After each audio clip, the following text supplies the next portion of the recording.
இந்த விழா நடத்த வேண்டும் என்று சமீபத்தில் நடந்த வன்னியர் சங்கம் மாநாட்டிற்கு ஒரு மாதத்திற்கு முன்பாகவே முடிவு செய்யப்பட்டது.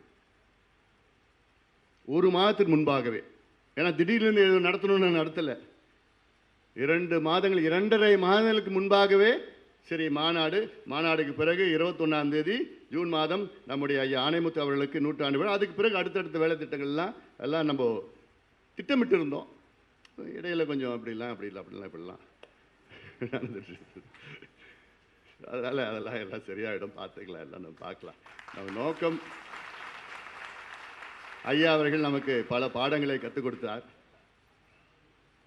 சமூக நீதி அடிப்படையில். அந்த பாடங்களை எல்லாம் நாம் கற்றுக்கொண்ட அந்த பாடங்களை எல்லாம் நிலைநாட்டுவோம். அதிகாரத்துக்கு வந்து அதிகாரம்னா ஏதோ நான் இது ஆகணும், அது சிஎம் அமைச்சர்லாம் அதெல்லாம் அந்த கனவுலாம் எனக்கு இல்லை. எனக்கு இந்த சமூக நீதி பெறணும், கல்வியை சீர்திருத்தங்கள் செய்யணும், சுகாதாரத்துறையை சுத்தப்படுத்தணும், விவசாயிகள் மகிழ்ச்சியாக இருக்க வேண்டும், நீர் மேலாண்மை திட்டங்கள் ஒவ்வொன்றாக செயல்படுத்தணும். காலநிலை மாற்றம், பருவநிலை மாற்றத்தால் வருகின்ற தலைமுறைகளுக்கு மிகப்பெரிய பாதிப்பு காத்து கொண்டிருக்கிறது. இதையெல்லாம் தொழில் புரட்சியை செய்ய வேண்டும், இதெல்லாம் வேளாண் புரட்சி, இதெல்லாம் செய்யணும்னு எனக்கு ஆதங்கம் இருக்குது. அதற்கு தமிழ்நாடு மக்கள் ஒரு வாய்ப்புனா சும்மா நான் கேட்கறது இதெல்லாம் இல்லை, ஒரு மிகப்பெரிய அளவில் எல்லாம் ஒன்று சேர்ந்து நிச்சயமாக தகுதியானவர்களுக்கு வாய்ப்பு கொடுங்கள்.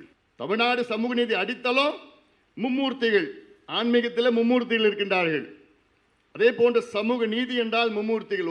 ஒரு மூர்த்தி தந்தை பெரியார் அவர்கள், 2வது மூர்த்தி பேரறிஞர் ஆணைமுத்து ஐயா அவர்கள், 3வது மூர்த்தி நம்முடைய இனமான காவலர் சமூக நீதி போராளி மருத்துவர் ஐயா அவர்கள். இதை யாரும் மறுக்க முடியாது. வரலாறு சொல்கிறது. இது நான் இந்த சமுதாயத்தில் பிறந்தவர்கள் இல்லை, என் தந்தையாகவோ அல்லது இந்த சமுதாயத்தை பிறந்த ஆணைமுத்து ஐயா அவர்கள்லாம் சொல்லலை. வரலாறு.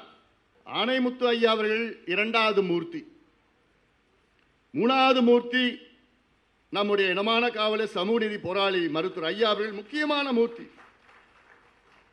ஐயா அவர்கள் தமிழ்நாட்டில் மட்டுமில்லை, இந்திய அளவிலே இடஒதுக்கீடுகளை வழங்கினார் என்றால் அதை போராடி பெற்றார்.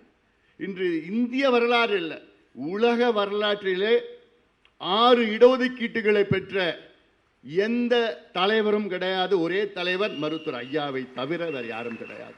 உலக அளவில் 6 இடஒதுக்கீடுகள், நினைத்து பாருங்கள். அடுத்த மாதம் ஜூலை 25ஆம் தேதி நான் தமிழக மக்களின் உரிமை மீட்பு பயணம், ஒரு நடைபயணத்தை 100 நாட்கள் நடைபயணத்தை நான் மேற்கொள்ள இருக்கின்றேன்.